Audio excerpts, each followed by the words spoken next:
এই জায়গাগুলো তো রাজনৈতিক যে দুর্বলতা, সেই দুর্বলতা। ধন্যবাদ আপনাকে। আমি একটা দর্শকের ফোন নিয়ে আপনার ফিরছি আপনার কাছে। হ্যালো হ্যালো, আসসালামু আলাইকুম। ওয়ালাইকুম আসসালাম। মতি ভাই, আমি খন্দকার জিল্লুর রহমান। জি বলুন। আমার একটা প্রশ্ন হলো আলোচকদের কাছে, যে আমাদের আইন শৃঙ্খলা এবং প্রতিরক্ষা বাহিনী কি সরকারকে রক্ষার জন্য কাজ করছে, না জাতীয় নিরাপত্তার জন্য কাজ করছে? অনেক ধন্যবাদ।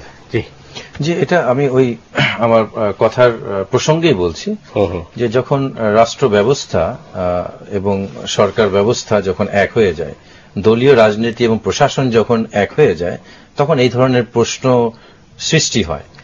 দেখেন, সুরঞ্জিত সেনগুপ্ত, যদিও ওনাকে আমরা বিভিন্নভাবে চিনি, সেটা না বললেই নয়, উনি খুব ভালো একটা কথা বলেছেন যে এই গুমের বিষয়ে উনি বলছেন যে সরকারের পেছনের সরকারকে থামাতে হবে। পেছনের সরকারটা কে?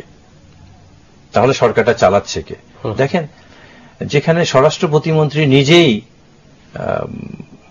প্রধানমন্ত্রীর কাছে যান নির্দেশের অপেক্ষায় যে আমি অপরাধীকে ধরব কিনা, উনি প্রধানমন্ত্রীর অফিসে না গিয়ে তো অপরাধীকে ধরতে যেতে পারতেন।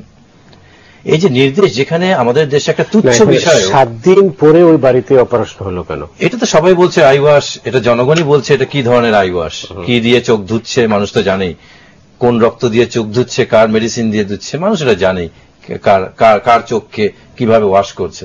যেটা দেখা যাচ্ছে যে তুচ্ছ ঘটনা এই দেশে প্রধানমন্ত্রীর নির্দেশ ছাড়া কিছুই হয় না।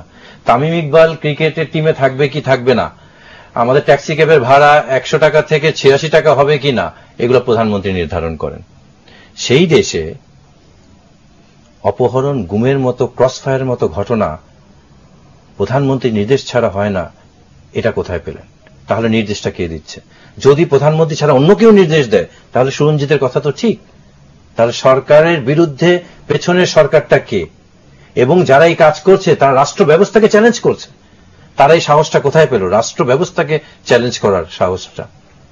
এবং তারাই সাহসটা পেল যারা, আমি আবারও বলছি, ওই যে প্রশিক্ষিত সুশিক্ষিত, তারা জানে যে নাভির নিচে কতটুক কাটলে একটা লাশের, এবং মাথায় কর্টেক্সে কতটুক বাড়ি দিলে, যেটা আমরা জেমস বন্ডে দেখি যে সুশিক্ষিত প্রশিক্ষিত লোকরা কিভাবে একটা বাড়িতেই কর্টেক্সটা ভেঙে যায়।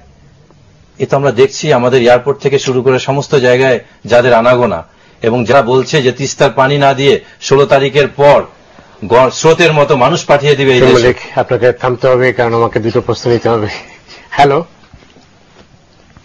হ্যালো, আসসালামু আলাইকুম। ওয়ালাইকুম আসসালাম। মতি ভাই, সিলেট থেকে গুলজার ভাই বলছিলাম। কেমন আছেন ভাই? জি ভাইয়া আছি, বলেন দেখি। আমার প্রশ্নটা হচ্ছে, মতি ভাই, এই যে বিমান ভরা সোনা আর নদী ভরা লাশ,